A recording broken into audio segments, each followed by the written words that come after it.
Olá, meus queridos! Hoje estamos de volta. Essa aula é uma continuação da aula anterior. Então, se você caiu de paraquedas nessa aula, não assistiu a anterior, o seu dever de casa antes de dar continuidade aqui a essa aula é assistir a aula anterior, porque senão você vai se sentir um peixe fora d'água. É uma sequência de aulas aqui que eu estruturei, dado o fato de que seria uma análise um pouco mais densa em relação ao que a gente já costuma conduzir aqui no canal. Mais uma vez, pessoal, sejam muito bem-vindos ao Homeoplace. Meu nome é Letícia Cabral. Como eu disse, essa aula é uma continuação da anterior, onde nós falávamos sobre duas personalidades homeopáticas, duas aves de rapina, a saber, Cathartes aura e Vultur grifos. Então, na aula anterior eu lancei as bases dessa análise e hoje nós vamos nos aprofundar principalmente naquelas atribuições que são mais específicas, que são mais peculiares de cada uma dessas aves, de forma que a gente consiga estabelecer entre elas um diagnóstico diferencial, de forma que a gente consiga delimitar bem o que assemelha essas duas aves de rapina e o que as diferencia, inclusive o que as diferencia dos fungos, das personalidades fungos e das personalidades lac também, das personalidades leite, como queira, porque há algumas semelhanças, muitas na verdade, há muitas semelhanças entre aves de rapina, principalmente entre essas duas e personalidades fungo e lac, mas a gente vai chegar lá.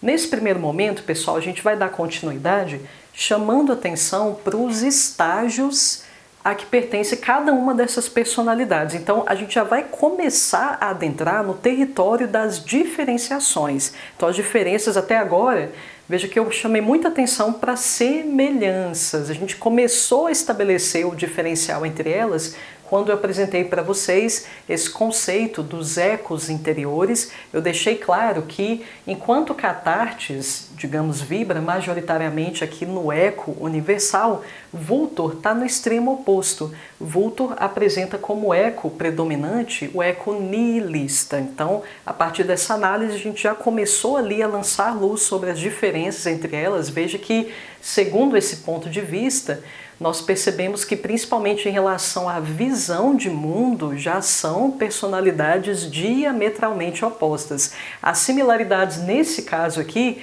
elas aparecem quando a gente leva em consideração que ambas apresentam demandas ligadas a eixo vertical.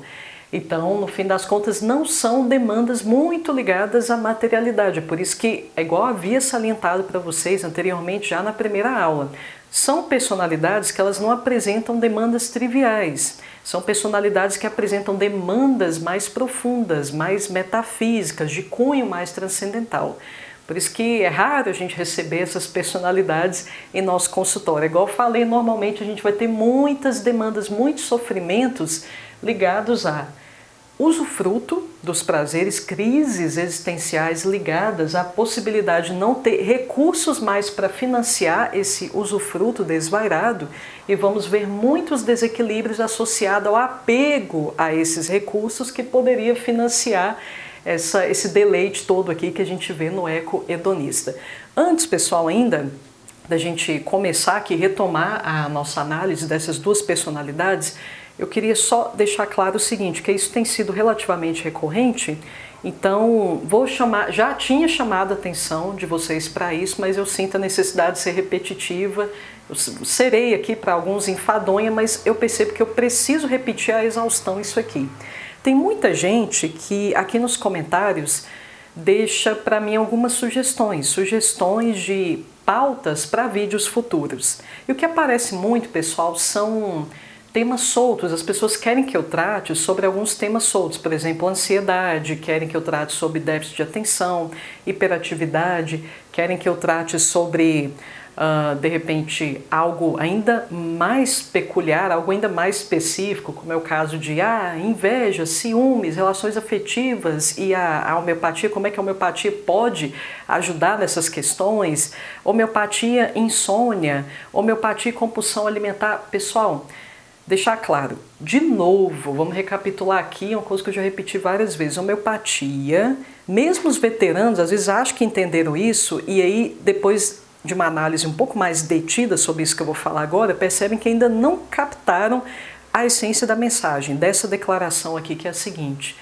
a homeopatia, de novo, ela não cura a doença, a homeopatia cura o doente. Entendam isso de uma vez por todas, pessoal. Então, quando alguém me pede, eu percebo que quando alguém me pede para falar, por exemplo, sobre ansiedade, Letícia, faz um vídeo sobre ansiedade, faz um vídeo sobre insônia. O que a pessoa quer com isso?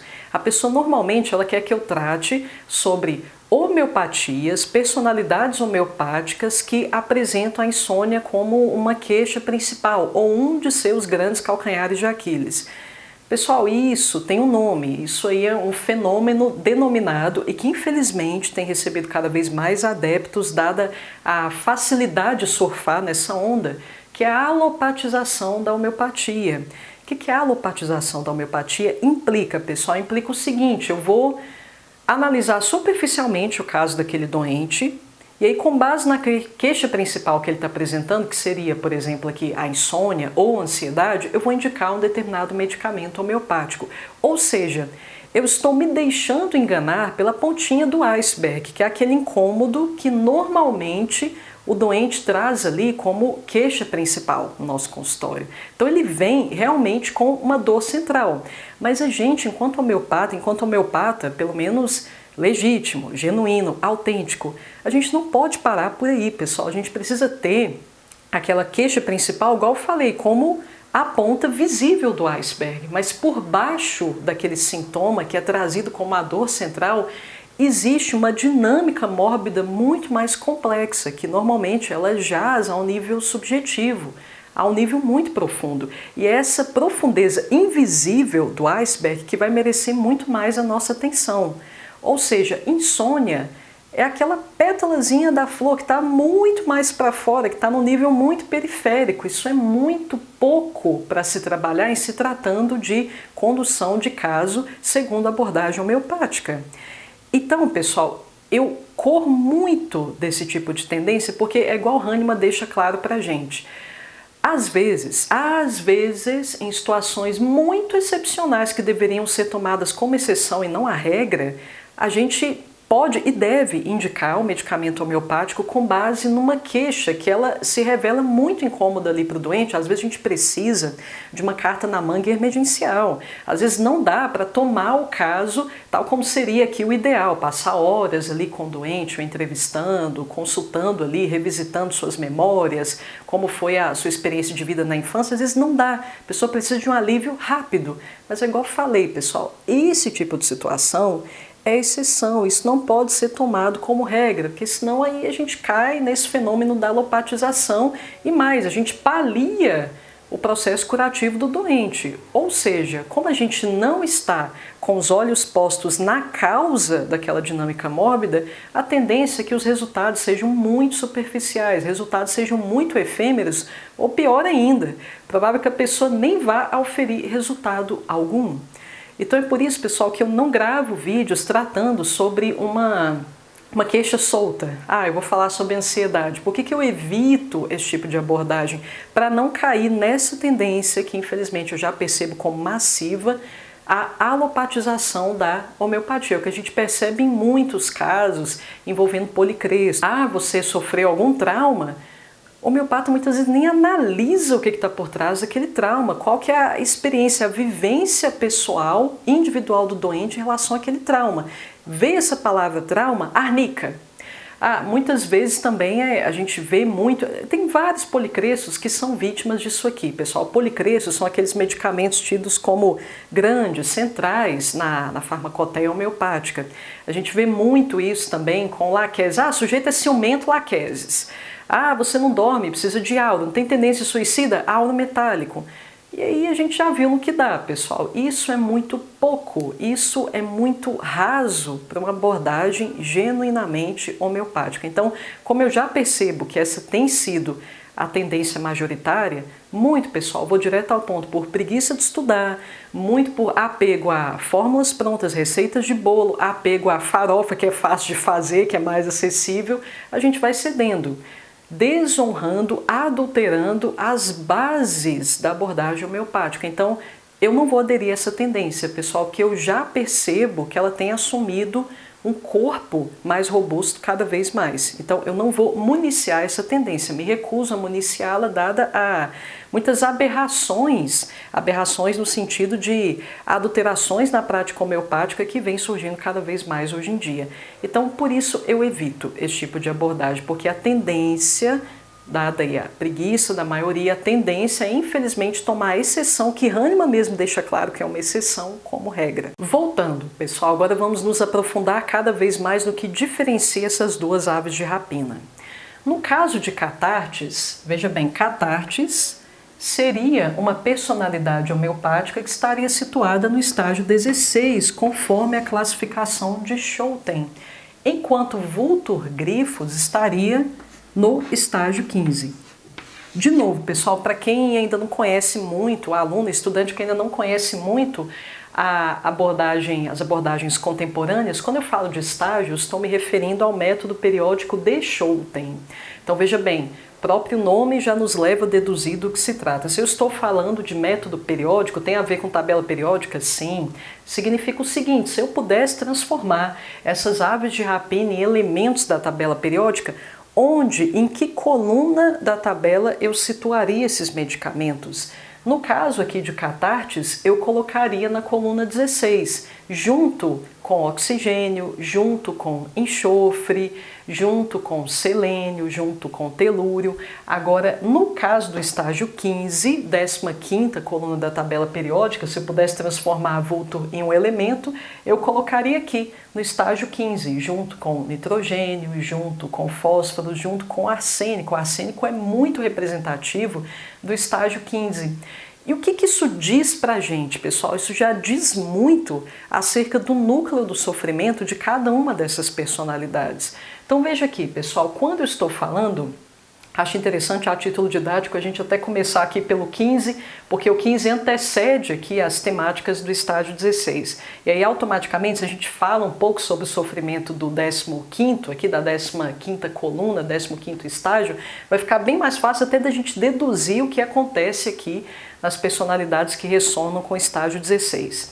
Então, pessoal, o estágio 15, veja bem, eu falei que estão aqui nitrogênio, fósforos, arsênico. A tônica do estágio 15 é perda.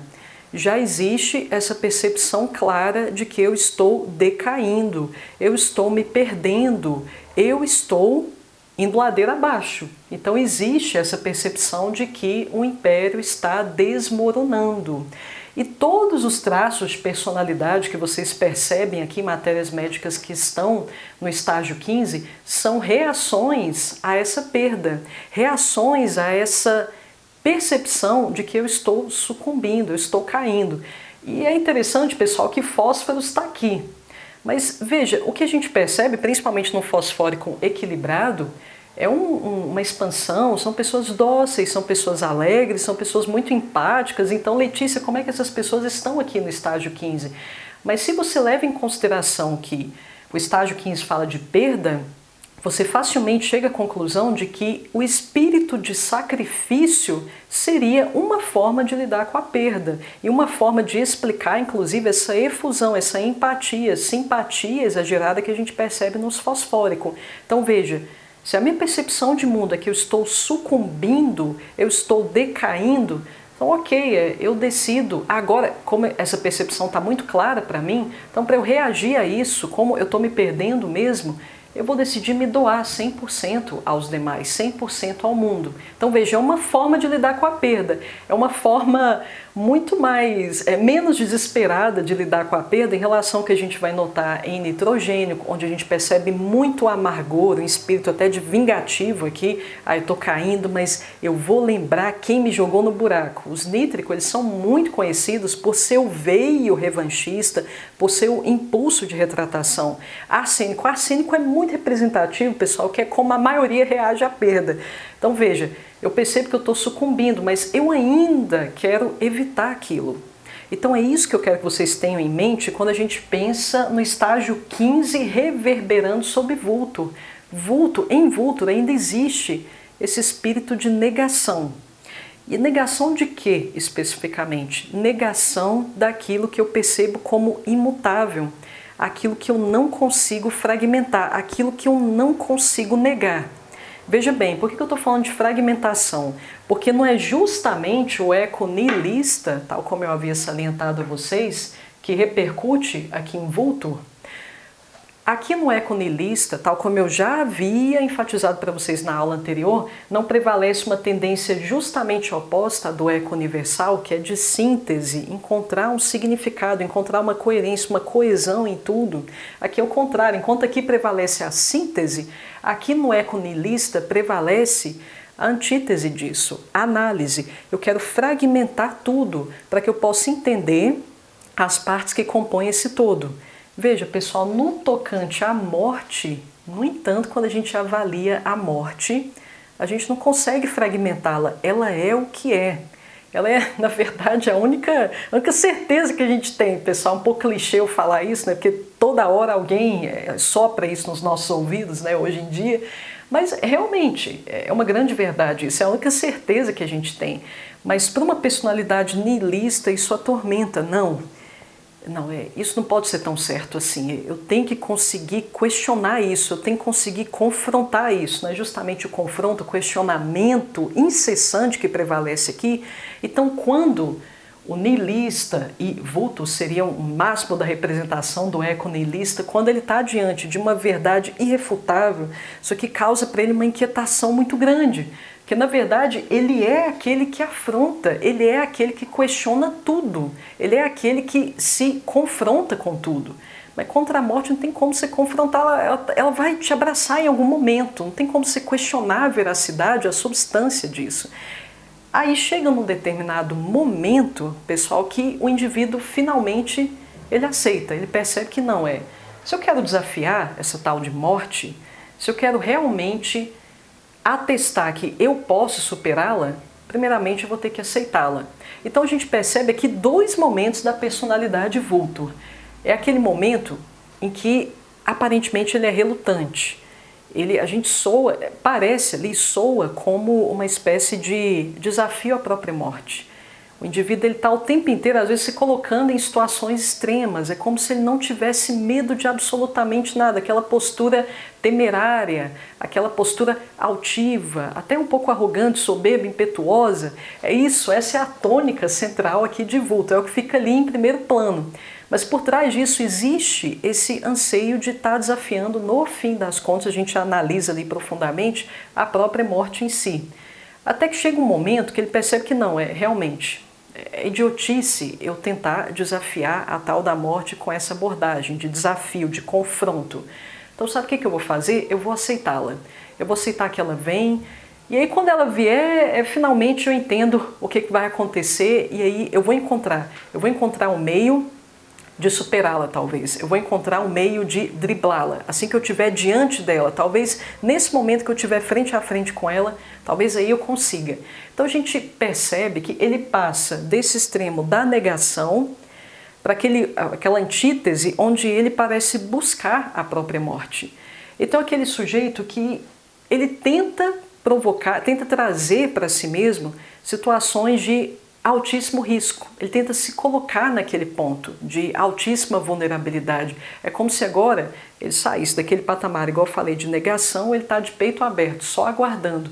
Mas num primeiro momento, pessoal, o que prevalece, o que chama bastante atenção, o que caracteriza a personalidade Vultur, é essa resistência. Ele quer evitar aquilo. Por quê? Porque ele ainda não consegue entender o porquê disso ser tão certo assim. Por que tem algo tão certo a ponto de eu não conseguir questionar, de eu não conseguir contestar. Eu sempre consegui questionar tudo. Eu sempre consegui deixar claro que determinada teoria tem um ponto falho, que determinada teoria não se aplica de forma geral, que todas as teorias, para todas, na verdade, eu consigo encontrar uma ponta solta. Para todas eu consigo encontrar alguma exceção. Então, por que para a morte eu não consigo? Então a gente percebe que existe uma certa tortura ali na mente do indivíduo envolvendo a morte. Por que a morte é uma temática tão prevalente aqui, pessoal? A gente está falando de aves de rapina que estão na mesma categoria ali dos urubus, no fim das contas. Então, lidar com a morte cotidianamente, até o banquete dos animais que dão origem a essa personalidade. Então, invariavelmente, o tema da morte deveria aparecer na personalidade homeopática, vulto e catartes, mas de outra forma, tal como a gente vai analisar posteriormente. Então, pessoal, é essa a temática que prevalece aqui no estágio 15, de decadência, mas cada personalidade que se situa no estágio 15 vai reagir à decadência de uma forma específica, mas ainda o que mais vai prevalecer aqui é a negação dessa decadência. Eu ainda não aceitei completamente que eu estou caindo.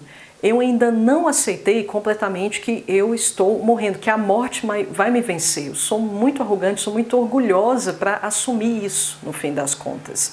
Então ainda existe uma negação da morte. Ela não vai acontecer. Eu ainda nutro, eu tenho uma parte do meu inconsciente que ainda nutre essa certeza, essa ilusão, no fim das contas. É diferente do que a gente vai observar no estágio 16 aqui. No estágio 16, pessoal, eu já assumi que existem leis às quais eu estou submisso. Existem certas realidades que elas me foram dadas e não tem como eu driblá-las, não há como eu questioná-las. Aqui já existe um pouco mais de maturidade em relação a essas questões universais no que diz respeito aqui à personalidade vulto. Em Catartes já há uma aceitação muito mais serena dessas questões, inclusive dessas limitações que parecem comprometer a minha liberdade. Aqui eu já aceito melhor. Então essa é a grande diferença. Negação da morte, desafio da morte, eu vou provar que não é. Até você, morte, não é uma certeza tão irrefutável assim. Então, enquanto aqui prevalece ainda um certo questionamento que está bem embutido aqui nesse aspecto da negação, aqui já há uma aceitação serena do processo. Eu já aceitei minha decadência. Quando a gente analisa, por exemplo, oxigênio, quando a gente analisa enxofre, isso aqui fica muito marcante. Essa aceitação da queda. São indivíduos cujos dilemas já giram em torno do que ficou, eles já aceitaram que está tudo ali em escombros. Agora a grande questão é, como é que eu vou reagir a esses escombros? E em sulfur é aqui que a gente percebe que brota esse veio, que muitos homeopatas, equivocadamente inclusive, pessoal, chamam de tendências filosóficas, que é aquela pessoa que ela fica viajando muito na maionese, é uma forma de lidar com a decadência. Como eu falei, cada personalidade vai lidar com essa decadência já consumada do estágio 16 de uma forma diferente. No caso de enxofre, ele vai lidar evocando o passado, como é que as coisas foram, como é que as coisas poderiam ter sido, se eu tivesse feito isso, talvez o desfecho poderia ser outro. E ele se perde nesse universo de elucubrações e de lembranças também. Prevalece aqui o tema da nostalgia também. E muitas vezes ele se perde tanto nessas fantasias, às vezes até uma forma de anestesiar, aplacar essa dor em relação a esse saldo negativo que o indivíduo percebe. Ele, nossa, eu decaí, agora realmente é real isso aqui. Essas lembranças às vezes são até uma válvula de escape, uma forma de suportar essa decepção, essa quebra de expectativa, que às vezes lembrança se confunde com delírios, e a gente percebe muito isso na fala do doente, aqui o doente sulfuro ou sulfúrico, quando ele trata de questões do passado. Se você fez parte desse passado sobre o que ele está relatando, você percebe que, nossa, mas a pessoa está falando uma coisa e eu vivi isso, mas não foi exatamente desse jeito que a coisa aconteceu. É para dar uma aliviada naquela carga, aliviada até na própria responsabilidade do sujeito sobre aquela condição em que ele se encontra. São pessoas que vão chamar muito a atenção para esse patamar de degradação em que elas se encontram, que elas já percebem que elas se encontram, não existe mais a negação. Eu estou assumindo que eu caí, agora todos os meus mecanismos reativos giram em torno dessa minha realidade. Eu caí, já aceitei que eu caí, eu já aceitei a morte em si. Oxigênio vai lidar com os escombros pelo expediente do vitimismo. Veja que tem íntima relação vitimismo com uma forma de lidar com a queda já consumada. Estou chamando muita atenção das pessoas para a situação nefasta, degradável em que eu me encontro, para ver se alguém tem pena, compaixão de mim e me dá alguma coisa e me ajuda a me reerguer novamente. Então veja, pessoal, se a gente entende o contexto de cada estágio, a gente entende, consequentemente, a reação de cada personalidade que ressona com aquele estágio, tal como eu venho enfatizando com vocês esse tempo todo. Sabendo que Vultur tem uma ressonância maior com o estágio 15, enquanto Catartes tem uma ressonância maior com o estágio 16. Catartes seria como se fosse as cenas dos próximos capítulos em relação ao sofrimento de Vultur. Aí pronto, pessoal, agora a gente já tem informações de sobra para começar a adentrar aqui as entranhas de cada uma dessas personalidades, ou seja, a gente está pronto para tratar daquilo que é peculiar a cada uma dessas personalidades de que estamos tratando. Então, começando aqui por Vultur, pessoal, para obedecer essa ordem aqui, levando em consideração que, enquanto Vultur está aqui no 15, Catartes seria a sua culminância por estar no estágio 16, vamos obedecer essa ordem para que tudo fique de mais fácil entendimento, já que são personalidades, vocês percebem, são altamente complexas, por isso mesmo a gente fragmentou o estudo em duas partes. Então aqui, pessoal, em Vultur, o que a gente percebe, lembre-se, é um padrão de negação da perda, levando em consideração que a perda é uma certeza, é um dado irrefutável. E um nihilista não suporta algo que não possa ser refutado. Não, eu preciso conseguir analisar isso, eu preciso ser capaz de questionar isso, eu preciso ser capaz de confrontar a generalização desse princípio. Todo princípio que parece geral, que parece uma lei irrefutável, isso merece o meu desafio, isso merece o meu exame para que eu possa analisar essa questão de maneira a encontrar, como eu disse, uma ponta solta nessa teoria, uma exceção a essa regra que parece irrefutável para todo mundo, mas eu vou encontrar um ponto de irrefutabilidade aqui. Então, algo que não pode ser questionado, uma verdade certeira, isso aqui atormenta o nihilista e se torna uma espécie de obsessão para ele. No caso da obsessão de Vultur especificamente, é justamente a morte. Na verdade, pessoal, o que a gente vai perceber aqui em Vultur, como um excelente representante do eco nihilista, é uma espécie de negação de tudo que parece o cercear, tudo que parece tolhi-lo em relação à sua independência, em relação à sua liberdade. É muito parecido, minhas alunas do curso Sagrado Feminino devem estar se lembrando de uma personalidade que eu tratei ali no curso, no quarto módulo, se eu não me engano, uma personalidade que eu apresentei como um potencial medicamento para o tratamento de endometriose.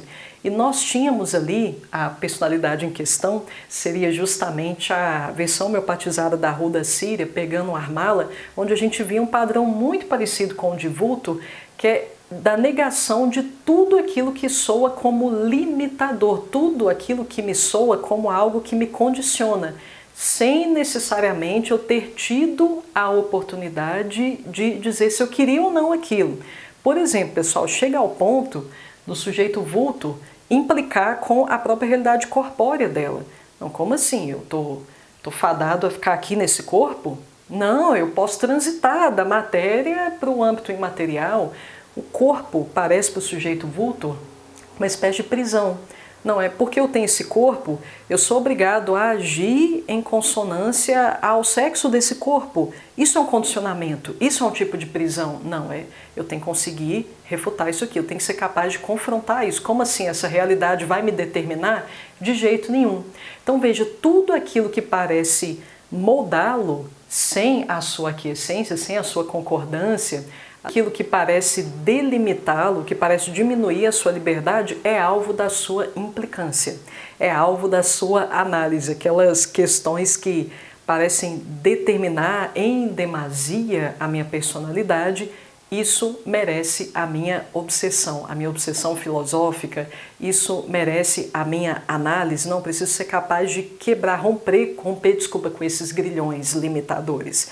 Então, no fim das contas, é uma guerra contra tudo aquilo que parece cercear a minha liberdade, é uma guerra contra tudo aquilo que parece ferir o meu livre arbítrio.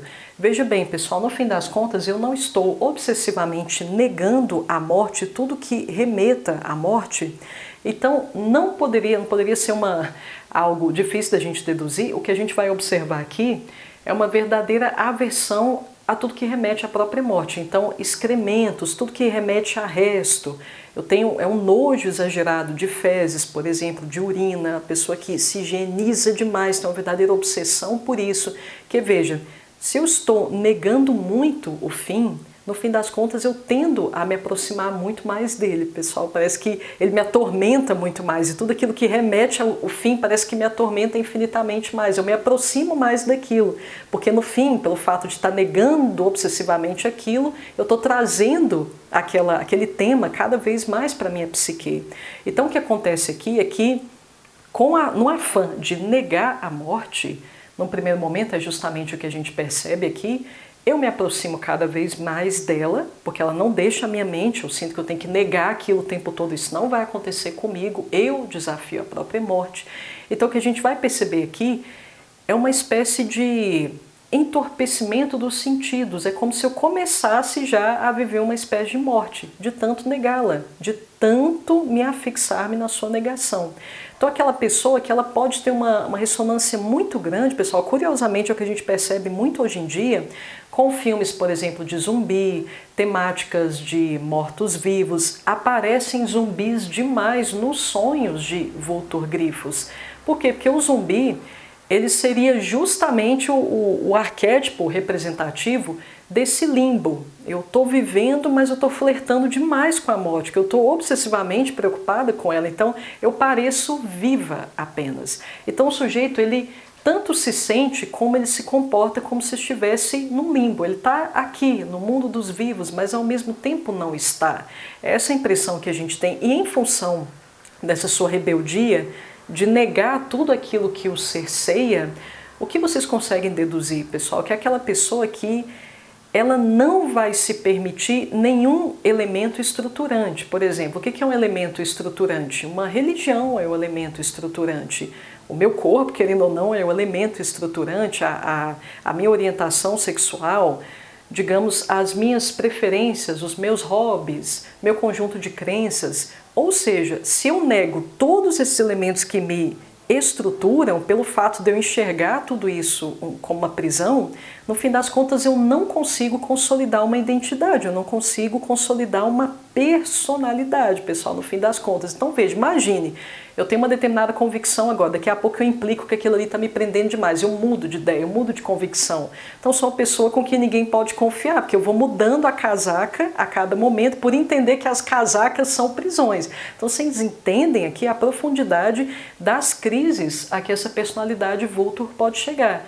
É aquela pessoa que a todo momento a gente pode perceber que, nossa, tá diferente, tem alguma coisa errada, a pessoa parece que tinha um posicionamento, agora não tem mais, parece que a pessoa ela tinha um determinado modus operandi de ação, tinha um certo eixo de valores, agora parece que abandonou aquilo, o que será que aconteceu? Então, o indivíduo, no afã de se libertar de todo e qualquer condicionamento, que a gente percebe é uma despersonificação progressiva, até a gente imaginar alguém assim, pessoal, porque infelizmente, se o sujeito ele chega nesse ponto, e é um ponto onde prevalece o máximo caos, não à toa o cancerinismo, que é um dos miasmas representativos aqui da personalidade vultur, não à toa o cancerinismo ele está aqui como miasma representativo, porque a palavra-chave aqui do cancerinismo é justamente caos, como bem nos ensina Shankaran. Só que a personalidade vultur, pessoal, quando ela está equilibrada, ela consegue dar um certo limite aqui a essas tendências, porque no fim das contas, pessoal, as aves de rapina de uma maneira geral, as aves, não apenas de rapina, as aves em geral, mas principalmente essas duas aqui, lembre-se daquilo que eu falei, elas têm um certo sentido de responsabilidade, principalmente em relação aos seus. Então eu não posso ser chuta-balde desse tanto se eu tiver família, por exemplo. Então é muito importante que essas pessoas elas tenham algum tipo de instituição na vida delas, ou algum tipo de conjunto de valores que permaneça de pé, consiga resistir a tanto niilismo assim. É muito importante que essas pessoas tenham determinadas obrigações pelo seguinte, porque elas honram com essas obrigações, normalmente, ainda mais se envolve o bem de outra pessoa.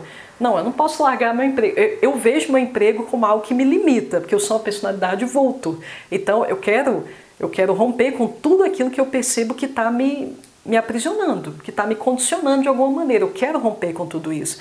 Mas o sujeito vultur maduro e equilibrado, ele percebe que não, a coisa não pode se dar assim. Eu percebo que me limita, mas por outro lado eu tenho família, então eu tenho que alimentar, eu tenho que ganhar esse dinheiro aqui, esse trabalho me limita, mas me dá grana, então eu tenho que cuidar dos meus.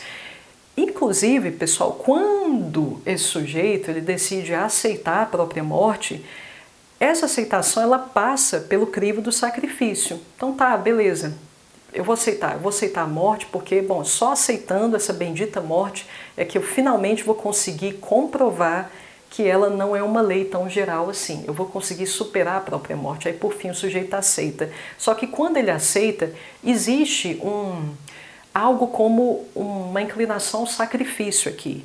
Aí você percebe de novo a empatia aparecendo, permeando a personalidade vultur, tal como permeia a personalidade catartes e todas as aves de uma maneira geral. Ele não vai se sacrificar com o intuito de ficar bem na fita. As motivações não são egóicas, igual a gente vai perceber nos Flóricos. O Flóricos também, pessoal, eles questionam todo tipo de regra que vocês imaginarem. Flórico é aquele que decide, flúor, inclusive, né, se a gente for analisar a personalidade flúor pura, flórico, qualquer personalidade derivada aí de flúor, eles têm essa tendência, chuta balde, é uma forma de reagir ao fim, é uma maneira que o sujeito encontra de reagir à verdade do fim, à certeza do fim. Eles decidem chutar o balde, decidem se tornar pessoas inconsequentes, totalmente sem noção, para dizer o mínimo. É com o intuito de provar que eles são muito mais fortes que as próprias regras, que eles conseguem sair ilesos à desobediência às regras, aos condicionamentos. Então veja, a motivação ela é autocentrada, ela é egóica. Aqui, a partir do momento que eu decido aceitar a morte, tudo passa pelo viés do sacrifício, não é? Tem alguém precisando de mim, mas essa pessoa, se eu ajudá-la, eu vou junto nesse barco? Não, então beleza, essa é uma causa válida. Já que eu quero finalmente encontrar a morte, porque eu desejo desafiá-la, eu não abandonei esse objetivo, mas que seja de uma maneira nobre. Que isso se faça desde que eu possa ajudar alguém no processo. Então são pessoas com alto potencial de se tornarem mártires. Elas vão sim se entregar a esse sacrifício desde que haja uma motivação maior que elas próprias, maior que seus próprios egos. Vai ser muito diferente do que a gente vai observar em Flúor, cujo objetivo é autocentrado apenas. Catartes já aceitou a morte, já está de boa com isso, sente que consegue até transitar entre esses mundos, sente que na verdade toda a sua vida ela é uma espécie de preparação para esse momento. E nesse momento, inclusive, como não poderia deixar de ser, estamos falando de uma personalidade cujo eco é universal, até nesse fim o sujeito consegue encontrar um significado. Não é justamente essa a tônica das personalidades regidas pelo eco universal, aquela capacidade de encontrar um significado oculto em tudo, de forma que tudo passa a fazer sentido? Não é justamente essa tendência dos universais, totalmente o contrário das tendências disruptivas dos nihilistas? Então aqui o sujeito já entendeu que a morte ela tem um significado que seria, no caso, meu ingresso à eternidade. Então todas as ações do sujeito catartes, elas se dão em função dessa ideia de que não é isso aqui, qual que é o impacto disso sobre a eternidade, qual é o impacto disso que eu estou fazendo sobre a minha vida eterna. O que eu estou fazendo agora nunca mais poderá ser desfeito, então preciso assumir muita responsabilidade em relação àquilo que eu estou fazendo. Mas a morte, bom, a morte no fim das contas ela tem o seu lugar, é muito importante que ela ocorra em nossas vidas porque é o nosso passaporte para a eternidade. O sujeito aqui já encontrou um significado para a bendita morte, como não poderia deixar de ser. E consequentemente, como ele encontrou esse significado, ele está bem com ela. Mas, pessoal, veja bem, muitas vezes, pelo fato do sujeito ter aceitado, ou seja, ele já sente que transita entre um mundo e outro, como esse trânsito é muito facilitado, são pessoas que elas têm as vivências espirituais quase tão palpáveis quanto as visões concretas. Então veja, é aquele indivíduo que ele consegue olhar muito mais a sua própria biografia pelo viés panorâmico. Porque veja, se eu consigo transitar entre universo imaterial e universo material, de vez em quando eu posso ir lá no imaterial para dar uma olhada de cima, como é que está a tessitura da minha biografia, da minha vida material. Então eu tenho o hábito de eventualmente examinar a minha vida de cima e observar o que está errado, o que não está sendo coerente com essa trama repleta de sentido que eu gostaria que fosse a minha vida. Então, no fim das contas, o que prepondera aqui é a busca por uma vida que seja marcada por enredos que se entrelacem de forma que esse entrelaçamento seja o mais harmônico possível. Então, ok, vi de cima, vi que tem alguma desarmonia, eu tenho que corrigir essa desarmonia, porque tudo tem que fazer sentido, tal como o bom universal. Então o sujeito ele vive a vida, pessoal, numa espécie de expurgo. Ele vê na autopurificação, ele vê nessa uma certa necessidade de limpeza das suas impurezas, dos seus pecados, por que não dizer, conforme as suas convicções religiosas, conforme a sua liturgia. Ele vê no expurgo, na purificação, uma forma de garantir que a sua história ela seja cada vez mais marcada por um sentido. Então é a minha forma de garantir essa coesão, essa coerência na trama da minha biografia, é purificando-a de toda impureza. Ou seja, se para que a minha vida faça sentido eu tenho que me purificar, então agora a gente precisa analisar em que consiste de forma concreta essa purificação. No caso de catartes, são aquelas pessoas, pessoal, que a gente percebe que elas têm como se fosse uma certa predileção, uma certa atração pelo sofrimento. Vou bem direto ao ponto aqui. Porque elas entendem que o sofrimento é capaz de purificá-las. Elas não aceitam pontas soltas na sua história, como eu disse. Então, vamos supor, o sujeito catartes, normalmente é assim, pessoal. O sujeito catartes, ele passou por um trauma muito significativo na sua vida ali, por exemplo, na infância. Foi uma criança molestada, uma criança espancada, uma criança agredida. Bom, ela sente que ela tem que passar por algum tipo de redenção, ela sente que ela precisa ressignificar essa experiência, ela não pode deixar que haja um elemento tão desarmonioso assim na sua história. Não, eu preciso rever essa trama aqui porque ela não está esteticamente muito apetecível. Tem alguma coisa errada, eu preciso dar um jeito de recontar esse capítulo da minha vida. Como é que o sujeito reconta, no caso? Não tem como a gente desfazer o passado, pessoal, mas o sujeito, a forma dele resgatar aquele episódio traumático da sua vida é encontrando, de certa forma, até atraindo pessoas que, para a sua vida atualmente, pessoas que lembram demais os seus algozes, os seus carrascos do passado. Então você não entende, nossa, mas fulana tá com o marido igualzinho o pai alcoólatra que abusou no passado, mas fulana não tá vendo que ela tá repetindo padrões. Isso é consciente na maioria das vezes aqui para essa personalidade. Por quê? Porque é uma forma de novo, ela se colocar em frente àquele pai, que agora é o seu marido. É uma forma de novo, ela se colocar em frente àquele seu irmão que a molestou de repente no passado. Ela elege um cônjuge exatamente igual, com as mesmas características. Por quê? Porque ela quer se colocar em frente àquela pessoa, ou com o objetivo de tentar salvar aquela pessoa, porque no fim existe um altruísmo, existe um nível de empatia muito grande aqui nas duas personalidades, tal como eu já havia salientado para vocês. Então é uma forma de eu tentar ajudar essas pessoas, eu não quero que elas se percam.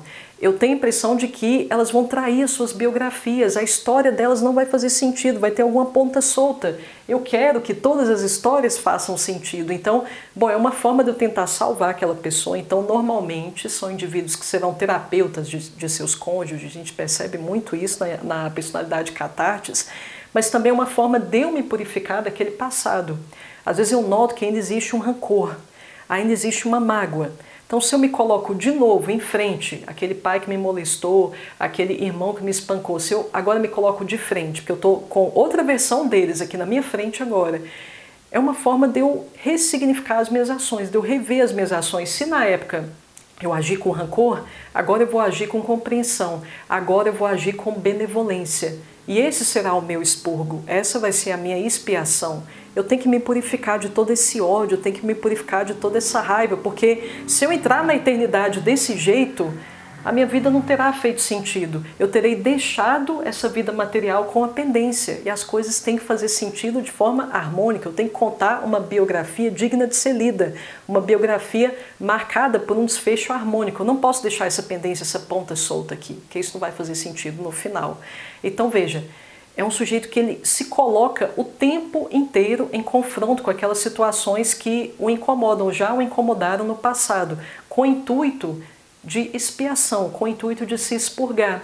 Só que muitas vezes, pessoal, são pessoas que se colocam em situações muito agressivas com esse pretexto de se purificar. São aquelas pessoas que realmente elas seguem à risca, elas sentem que elas devem seguir à risca aquela dinâmica arquetípica da fênix. Não, você leva pancada, você vai morrer, mas quando você ressurgir, você vai ressurgir purificada como uma fênix. Então são pessoas que acreditam que de fato elas possam usar o sofrimento como uma espécie de adubo para o seu renascimento.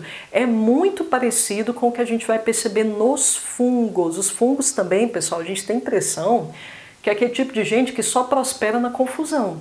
Se o sujeito fungo está muito desequilibrado, é exatamente o que vai acontecer. Se ele for deixado, é o que o pessoal costuma chamar, desculpa pessoal, mas é porque didaticamente aqui é o melhor que me vem na mente. É aquela mulher, por exemplo, de malandro. O que as pessoas querem dizer com mulher de malandro, pessoal? É aquela mulher que ela gosta de homem daquele jeito, ela vive bem com aquilo. Com homem que às vezes a maltrata, que às vezes a agride. É isso que mulher de malandro quer dizer. E muitas vezes quando essa mulher está com um cara que cuida dela, que é o bem dela, ela tira o dela da reta, ela não aguenta aquilo, não aguenta harmonia, não aguenta estabilidade. Então, se o fungo, a personalidade fungo está desequilibrada, é isso que acontece, inclusive aqui também na personalidade catarrh. A gente tem a impressão que a pessoa só fica bem, inclusive com ela mesma, com o entorno dela, se ela tiver numa situação muito indigna, se ela tiver numa situação muito hostil, que ela sente que é uma forma de purificar-se de todas as suas máculas internas, de todos os seus vícios, de todas as suas más inclinações. As duas personalidades a gente pode dizer que são guardiões. Os dois guardam muito as pessoas, se preocupam muito com elas, e é natural que seja assim, pessoal, porque veja, se eu sou uma ave de rapina, eu consigo ver tudo de cima, eu tenho uma visão panorâmica, principalmente esse aqui, que tende a ver tudo convergindo para determinado acontecimento. Olha, não vai naquela direção porque tem algum evento, algum foco narrativo desagradável se você for nessa direção.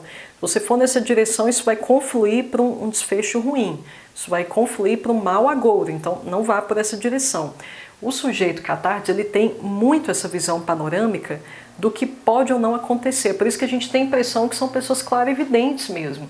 O que elas falam normalmente acontece. O que elas têm, a partir de pequenos dados, elas conseguem chegar a um raciocínio dedutivo muito assertivo. Então, consequentemente, são guardiões muito mais competentes. Porque, veja, bom, eu já sei para onde as coisas tendem a desandar, eu já sei para onde isso aqui vai desembocar. Então tem capacidade, uma capacidade muito mais efetiva de proteger os meus entes queridos. Como eu estou vendo tudo de cima, inclusive, pessoal, isso aqui é uma sensação incomum entre catarrhs e vultur, grifos. Como eles têm essa impressão que eles estão no limbo, eles transitam entre a vida e a morte, entre o universo material e imaterial. Eles sentem que eles não têm inimigos só aqui, eles sentem que eles têm inimigos do outro lado também, eles estão lidando com hostilidades do outro lado, inclusive hostilidades dos outros, que estão o tempo inteiro preocupados com os outros. Então veja, esse sujeito aqui é aquelas pessoas, pessoal, que elas podem adentrar muito na seara espírita e outras vertentes esotéricas, porque elas sentem que elas conseguem perceber o obsessor, o mau espírito que de repente aí está te atormentando. Então são aquelas pessoas que têm aquele feeling de que elas conseguem transitar facilmente entre os mundos de forma a detectar aliados, inimigos nos dois mundos. Mas esse aqui, ele se sente muito mais assediado por forças espirituais em relação a esse. Porque esse aqui, ele flerta com o mundo lá de cima, ele flerta com o outro lado, ele flerta com a morte, mas a contragosto. No fim das contas, ele ainda tem muito medo do outro lado. Então ainda existe uma certa ressalva. Esse aqui não, esse aqui já aceitou, então ele transita entre os dois âmbitos desembaraçadamente, sem grandes transtornos. Então aqui, agora a gente já entra aqui no estabelecimento diagnóstico diferencial. Esse aqui, pessoal, a impressão que essa pessoa tem é que esse trânsito ele é tão fácil que muitas vezes essa pessoa tem uma percepção bem palpável mesmo. Para o indivíduo catártico, ele é invisível. Muitas vezes é uma queixa que o sujeito pode apresentar para a gente. Aqui a gente não vê isso. Outra coisa, se, bom, esse trânsito já é tão fluido assim para mim, eu já lido com naturalidade com tudo quanto é aberração que vem do outro lado, então é claro, pessoal, que aqui para mim a percepção é de que eu sou muito mais suscetível a forças sobrenaturais. Eu não nego, já é um terreno aqui, um oceano que eu nado abraçada, já é muito natural para mim. Aqui não. Aqui as percepções sobrenaturais, até de certa forma, elas existem, mas são muito incipientes, porque percepção do sobrenatural, sensibilidade a tudo que tange o âmbito extrasensorial, para ser bem específica, isso aqui remete à morte, eu estou negando ela ainda. Então aqui, como eu já estou mais confortável com esse processo, essas intervenções do outro lado, elas são muito mais palpáveis para mim. Aqui também, veja bem, como eu estou muito obcecado pela morte, eu me sinto atraído por ela, consequentemente eu sinto que eu estou perdendo o meu chão, e isso me traz um certo desespero. Aqui não, aqui eu sinto que quando eu quero estar aterrada, eu consigo vir para cá tranquilamente, eu consigo aterrissar. E quando eu quiser ir lá para o outro lado, para a infinitude do outro lado, para a estratosfera do outro lado, eu vou também, eu sei que eu volto, não estou desesperada com nada, eu já aceitei que eu transito muito bem entre essas dimensões. Outro detalhe, pessoal, nos dois casos, a gente vai observar reações na pele, a gente vai observar aqui, por exemplo, envoltor, a gente nota urticárias significativas, muita coceira. Enquanto aqui a gente também vai apresentar algumas lesões de pele, mas sem prurido. O que a gente vai notar aqui é uma tendência a abscessos, principalmente. Outros diagnósticos diferenciais, pessoal, agora entre essas duas aves de rapina e fungos e os lac. Bom, vamos chamar a atenção aqui para as semelhanças que essas personalidades apresentam com os lac. Quais são as semelhanças especificamente? Cuidado com os filhos. É igual eu falei, pessoal, não importa quanta loucura passe na cabeça aqui desses dois, esses dois raramente, só se a gente estiver falando assim de um hiper, mega, ultra desequilíbrio. Mas esses dois aqui, em se tratando de integridade, preservação da integridade dos seus entes queridos, responsabilidades para com eles, é algo inquebrantável para eles, isso aqui é muito caro para eles, não abrem mão disso de jeito nenhum, amam muito os seus entes queridos. Então é por isso que a gente costuma lembrar um pouco dos lac quando a gente está analisando as aves de uma maneira geral, principalmente as aves de rapina. Só que veja bem, pessoal, o cuidado, a empatia com os entes queridos que a gente vai observar nas aves de rapina é uma empatia que visa ao amor desinteressado e principalmente ao amor pessoal. Ou seja, se a gente estiver falando de uma mãe catartes, uma mãe vultor, essas mães, para ser mais específica, elas estão olhando para as necessidades reais e individuais de seus filhos. Esse meu filho, ele é totalmente diferente desse. Portanto, eu tenho que tratá-los de uma maneira distinta, porque eles têm demandas diferentes, são temperamentos diferentes, são personalidades completamente distintas. Então, eu preciso dar aquilo que eles necessitam. Não é o que eu acho que é mais viável para mim. Não, o que é viável para mim é viável para mim, mas o que é viável para eles já é outra coisa. Então, estou prestando atenção na necessidade individual de cada um. Veja que é outro tipo de relação em relação ao que a gente nota nos lac. Nos lac, sim, eu tenho muito zelo pelos meus filhos, pela família, sim. Mas eu tendo a tratá-los de uma forma nivelada. Se a gente observa uma mãe lac, como é que ela cuida dos filhos, a gente percebe essa impessoalidade. Eu não estou muito levando em consideração o que a Juliana e o João precisam a nível individual. Eu estou tratando basicamente um como se fosse o outro. Eu nem levo muitas vezes em consideração que um é menino, outro é menina. A partir do momento que eu estabeleço que aquele é um modelo de educação ideal, ponto, está cristalizado. Ponto final é daquele jeito que vai ser mesmo. É uma educação planificada. Por que é uma educação planificada, pessoal? Recapitulando aquilo que a gente viu, aquilo sobre que a gente discorreu, lá na videoaula de Lac de Floratum. Porque no fim das contas eu quero perpetuar o que funcionou na minha ancestralidade, que eu quero que a estrutura familiar permaneça exatamente dessa forma. Todos os indivíduos da família são exatamente iguais. Ou seja, é uma educação, por mais que a gente tenha a impressão que há uma afetuosidade aqui, pessoal, é uma afetuosidade gélida, é uma afetuosidade impessoal. Eu não estou levando em consideração que cada um precisa, eu estou levando em consideração aquilo de que a entidade familiar precisa. Então as diferenças estão aqui nas entrelinhas, vocês têm que analisar isso muito detidamente, com muita atenção.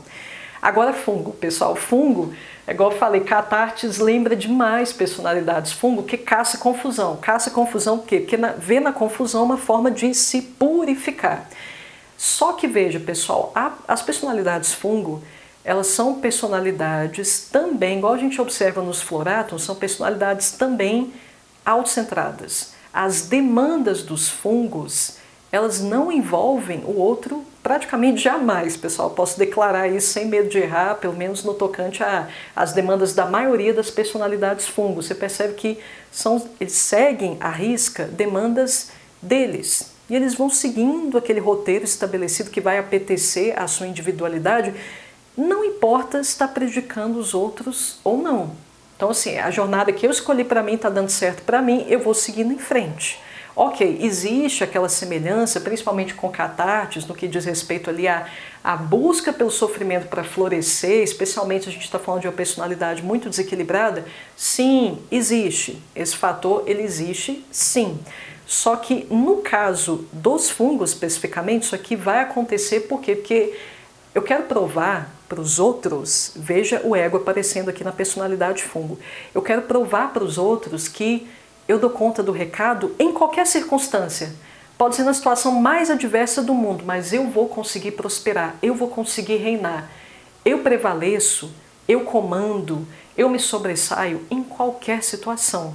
Então é para provar para o seu meio, principalmente para si também, que ele dá conta do recado, por assim dizer, nas situações mais extremas. E mais, existe uma ambição muito grande nas personalidades fungo. Na verdade, pessoal, eu situaria as personalidades fungo aqui, ó, justamente nesse eixo horizontal. São pessoas ainda com certas demandas materiais muito mais marcantes em relação ao que a gente percebe aqui, no eco nihilista, no eco universal, onde a gente percebe que o cerne do sofrimento dessas personalidades é principalmente natureza intelectual e espiritual. No caso dos fungos, existe um desejo de vencer na matéria, existe um desejo muito significativo de vencer na matéria, e a demanda central é igual eu enfatizo no curso Melodia Oculta, pessoal. A demanda central dos fungos é deixar uma marca única no mundo. Eles querem ser lembrados por aquilo que eles próprios representaram enquanto indivíduos. Eles querem ser lembrados historicamente pelo quão únicos eles foram.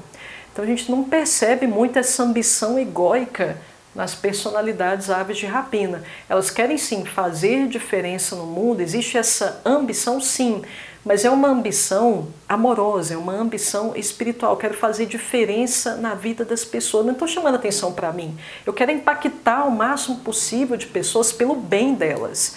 Pelo fato de eu entender muito bem como é que as coisas funcionam, pelo fato de eu entender tantas peculiaridades assim do ser humano, eu sinto que eu tenho tantos meios mais de ajudar, eu sinto que eu tenho que agir muito, eu tenho que fazer uma diferença, mas não é por reconhecimento, é porque realmente eu penso naquilo que é bom para os demais, eu sei exatamente o que vai acontecer depois que tudo isso aqui passar.